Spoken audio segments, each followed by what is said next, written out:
What if I told you that families once survived on potato peels, leftover water, and beans cooked with bones already picked clean, and no one complained? These are the 25 meals that kept our grandparents alive when every penny mattered. Meals built not from convenience, but from courage. Rice and beans. Beans simmered slowly on the stove, filling the house with a scent that meant security. Dried beans cost 5 cents a pound, cheap enough to buy even when meat wasn't. Grandma soaked them overnight, then set them on the back burner where they cooked all day while she did laundry or garden work. A leftover ham bone, a bit of salt pork, or sometimes nothing more than salt went into the pot. When times were hardest, that bone was reused multiple times until every bit of flavor was gone. Served over rice, this meal fed 8 people and kept stomachs full until morning. It wasn't fancy, but it was dependable. A combination of protein and starch that fueled workers, farmers, and entire households. Rice and beans didn't just fill bowls, they carried a family into the next day with strength. Potato peel soup began where most recipes end, with the scraps. When potatoes were peeled for other meals, Grandma saved every skin in a bowl of water, refusing to waste what she knew still contained nutrition. The peels were scrubbed clean, simmered with onions and salt, then thickened with a spoonful of flour. No one bragged about eating this soup, not because it tasted bad, but because it revealed how little a family had. Government posters during wartime literally encouraged people to make potato peel soup, a reminder that frugality was patriotic. But inside the home, it meant more than thrift. It meant children wouldn't go to bed hungry. Families could hold on to their pride one more day. The soup, thin as it was, symbolized resilience. Proof that dignity could survive even when the pantry was nearly empty. A pot of scraps transformed into a meal that stretched hope just a little further. Potato soup. On the hardest nights when outside wind howled through thin walls and worry hung thicker than steam, potato soup became hope in a pot. Grandma would peel potatoes straight into a dented pot, adding onions that had softened beyond their prime, and water, or milk if the family was fortunate that week. The soup simmered quietly as she stirred with slow patience, watching potatoes collapse naturally into a thick, creamy texture. Potatoes were 2 cents a pound, the unsung hero of American survival. To stretch it further, she tossed in celery leaves, the parts we throw away today without a second thought. A pot of potato soup wasn't just food. It warmed hands numbed from farm chores. It reassured children that tomorrow would come. Humble, cheap, and filling, this soup carried the quiet strength of a generation that learned how to make something from almost nothing. Homemade mac and cheese. Before boxed dinners existed, mac and cheese wasn't a quick solution. It was an act of love. Picture a small, dimly lit kitchen in the 1930s, the smell of melted butter warming the air as Grandma stirred flour into the pan, transforming cheap pantry ingredients into a creamy sauce that felt rich even when money wasn't. She didn't measure, she just knew. A scoop of flour, a splash of milk, a handful of cheese that had been rationed and saved. She stretched every crumb because waste wasn't an option. Pasta was boiled, sauce was poured, breadcrumbs, sometimes crushed leftover crackers, scattered like the final touch of dignity on a meal she refused to let feel poor. Into the oven it went, and out came a bubbling golden miracle. Costing less than 50 cents, this dish fed 6 hungry mouths and gave tired parents peace for a moment. Today, mac and cheese is trendy, truffle oil, artisan cheeses, but back then, it wasn't about luxury, it was survival disguised as comfort. Water pie. Imagine wanting to give your family dessert, not for calories, but for morale, and realizing you have no milk, no eggs, no cream. Most people would give up. Our grandparents didn't. Water pie was equal parts resourcefulness and love. She poured water into a pie crust, whisking in sugar and flour until the mixture turned cloudy. A bit of cheap butter for richness, a drop of vanilla for the illusion of luxury. Into the oven it went, and somehow, against logic, it transformed into a custard-like filling. This dessert allowed families to feel normal during times when nothing was normal. But here's the part no recipe book tells you. Most families never admitted they made water pie, because the shame of poverty ran deep. Yet that quiet dessert represents something powerful, the determination to create a moment of sweetness, even when life tasted bitter.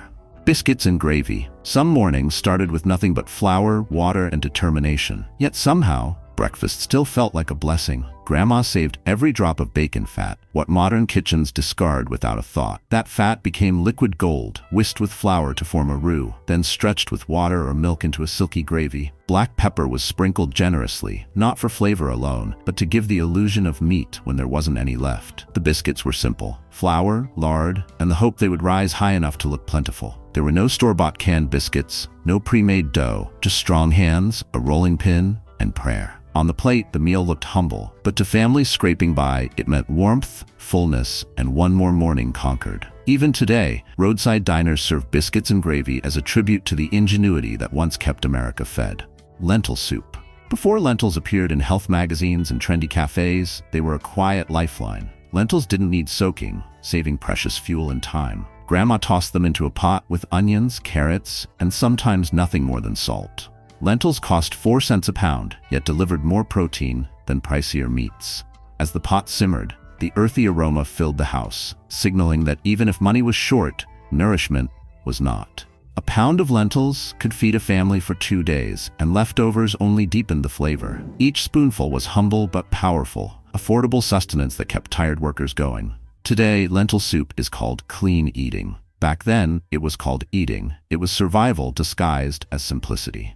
Garbage soup, perpetual soup. There was always something simmering on the back of Grandma's stove, a pot that never truly emptied, only evolved. They called it perpetual soup, or less kindly, garbage soup. Into that pot went everything that didn't make it onto the dinner plates. Onion ends, carrot tops, the last sliver of meat on a bone, even potato water left over from boiling. Nothing was too small to matter. Every day, new scraps were added, flavors deepened, and the broth grew richer. Families didn't have the luxury of tossing food. Waste was unthinkable. The smell of perpetual soup meant there'd be something warm for supper, even when the pantry shelves were bare. It nourished kids through winter storms and exhausted adults through long workdays. Today we'd call it sustainable cooking or nose-to-tail eating, but our grandparents called it surviving. Every bowl was a reminder that when resources were scarce, creativity kept families alive.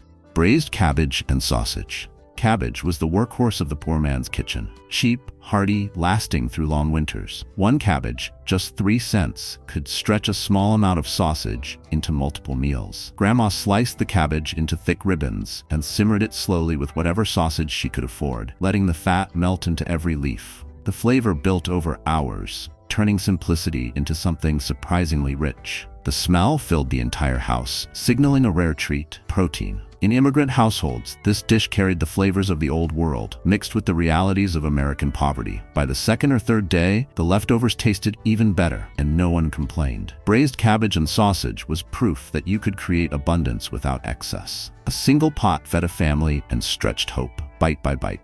Sloppy joes. The beauty of sloppy joes wasn't the meat, it was the stretching. Grandma browned a single pound of ground beef and then extended it with oatmeal or breadcrumbs until it doubled. A sweet, ketchup-based sauce turned scraps into something that tasted indulgent. Piled onto soft buns, this messy, overflowing sandwich made children feel like they were eating a feast, even when the budget said otherwise. Ground beef was cheaper than steaks, and when combined with bread, could feed 8 people without complaint. This recipe wasn't just food. It was a strategy. Every bite carried the message: we have enough. Sloppy joes filled stomachs, but they also filled hearts with the rare feeling of abundance during lean times.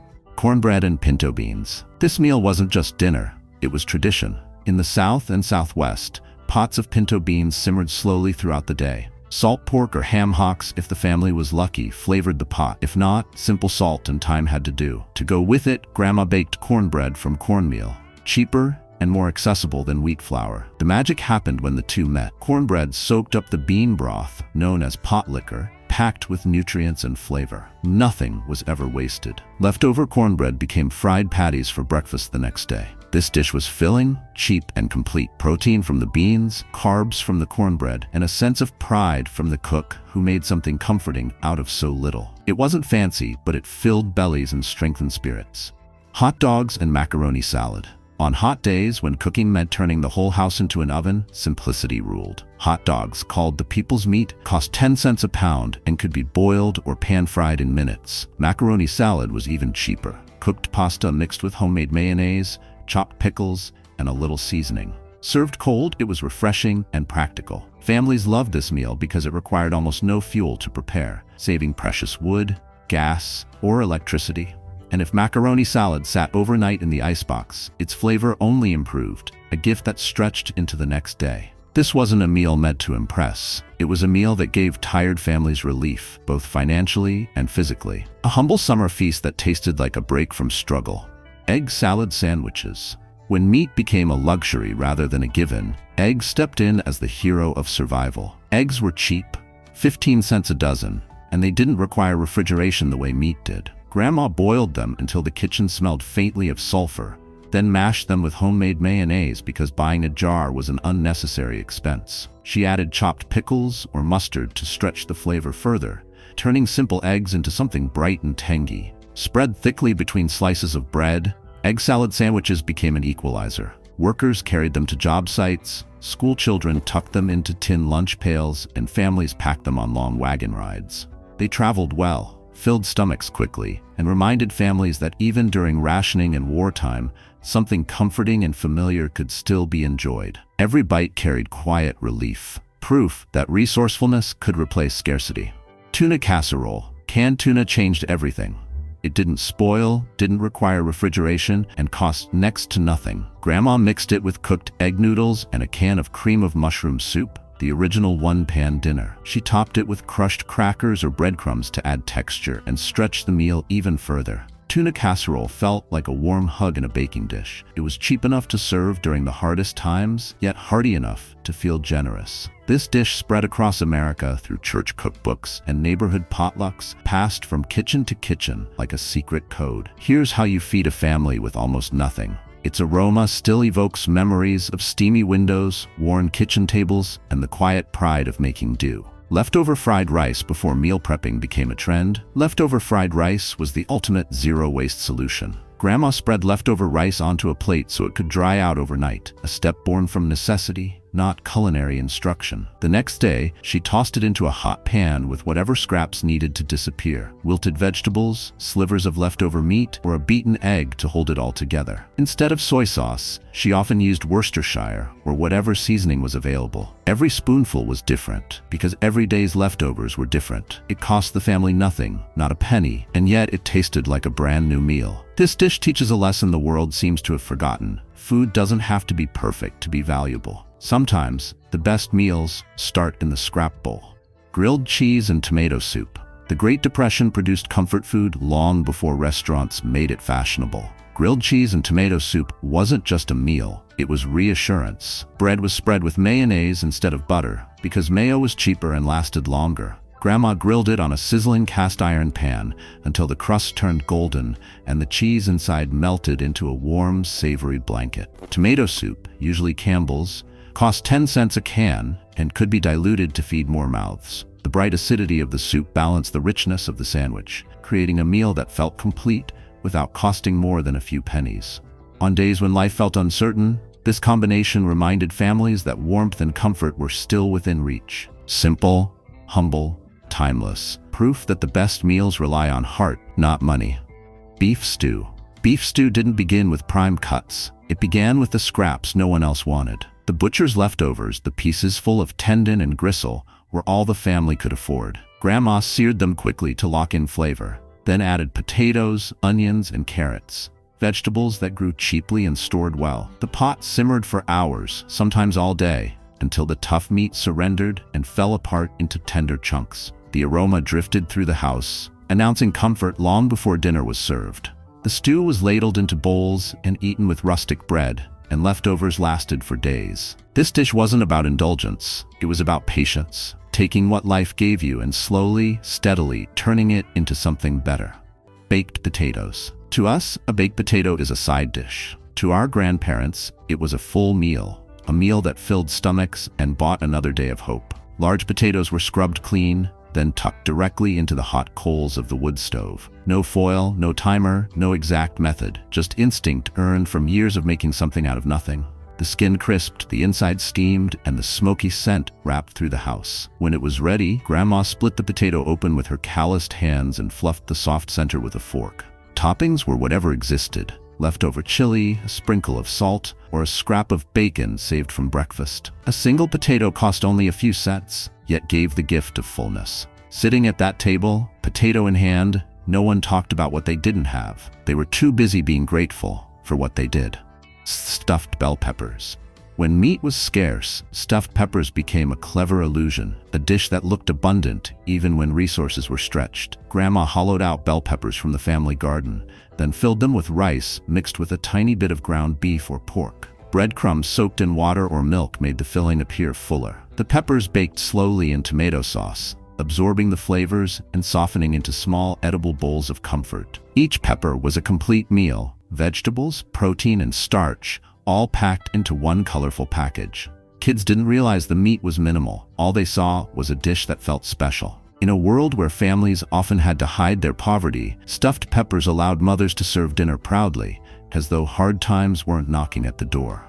Tater tot casserole. In the 1950s, frozen food felt futuristic, and tater tot casserole became the symbol of convenience meeting survival. 1 pound of ground beef, browned in a skillet, stretched with canned soup and seasonings, formed the bottom layer. Neat rows of frozen tater tots lined the top like tiny soldiers. Into the oven it went, transforming into a golden, crispy, bubbling casserole that could feed 8 hungry people. Every church potluck had a version of it. Every family had a story about it. It was inexpensive, filling, and required almost no effort. Ingredients that fit right into the rhythm of hard-working American households. It wasn't fancy, but it was dependable. And sometimes dependability is the greatest comfort of all. Cabbage rolls. Cabbage rolls were proof that a mother's creativity could turn scarcity into dignity. Grandma softened the cabbage leaves by dipping them in boiling water, then rolled them around a filling of rice mixed with a little bit of ground meat, sometimes so little you could count the pieces. The rolls simmered in tomato sauce, allowing the flavors to meld into something hearty and comforting. Immigrant families brought this recipe from Eastern Europe, and it became a Depression staple because it stretched meat farther than anything else. A single pound could become 10, 12, even 14 cabbage rolls. On the table, the dish looked generous and abundant. No one needed to know how little meat it actually contained. Every cabbage roll represented skill, the skill of making the ordinary feel special, of turning pennies into pride. Ramen noodles. Before ramen became a college stereotype, it was a miracle. Introduced in the 1950s, ramen offered something struggling families treasured, a hot meal in minutes. But our grandparents didn't just boil noodles and call it done. They added scraps, a beaten egg whisked into the broth, a handful of chopped garden onions, leftover pieces of meat or vegetables. Sometimes they used bouillon cubes instead of the seasoning packet to stretch flavor further. Ramen transformed into a full meal, one that felt warm and comforting, instead of cheap and desperate. What cost pennies had the power to bring people together at the table. Ramen proved that simplicity doesn't have to mean inadequacy. It can mean efficiency, ingenuity, survival.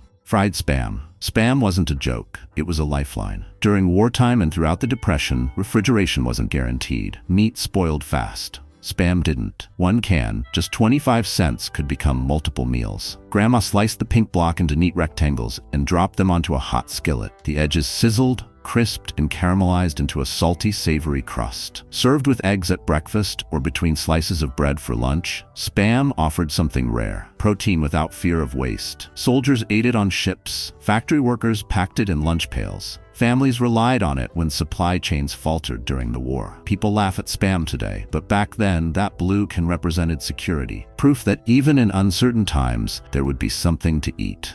Spaghetti with marinara, shakshuka. The final chapter belongs to 2 meals connected by the same lesson. Flavor doesn't require wealth. Italian immigrants taught America how to make marinara sauce from canned tomatoes, garlic, and herbs. A 10-cent can of tomatoes and a 15-cent box of pasta could feed 6 people. The pot simmered slowly, filling the house with a smell that felt like Sunday even when it was Tuesday. Meanwhile, immigrants from the Middle East brought shakshuka, eggs poached directly in seasoned tomato sauce. When meat was out of reach, eggs stepped in as the affordable protein hero. 1 pan, 1 flame, 1 simple meal that felt luxurious without costing more than a few cents. Both dishes carried the same message: hospitality doesn't come from money, it comes from heart. Peanut butter and jelly sandwiches. Peanut butter and jelly wasn't a kid's snack. It was survival fuel. A jar of peanut butter cost around 25 cents and didn't need refrigeration, making it one of the most important proteins of the Depression era. Grandma spread it thick on whatever bread she had, sometimes store-bought, sometimes homemade, sometimes even stale. The jelly wasn't always from a store either. Many families picked wild berries in summer and canned their own jam to get through the winter months. Peanut butter provided protein and healthy fat, jelly provided sweetness and energy, and bread stretched the meal into something substantial. PB&J tasted like normalcy during a time when nothing felt secure. Children carried it in brown paper bags to school. Workers took it into factories and fields. It reminded struggling families that life still held simple pleasures. A sandwich small enough to fit in a hand, yet strong enough to carry a family through hard times. Our grandparents didn't waste anything. Not food, not time, not gratitude. They taught us that courage can live in a cast iron pot and love can look like a warm bowl of soup. If this video touched you, tap like, subscribe, and comment which meal you'd try. Let's preserve their wisdom so nothing they lived through is forgotten.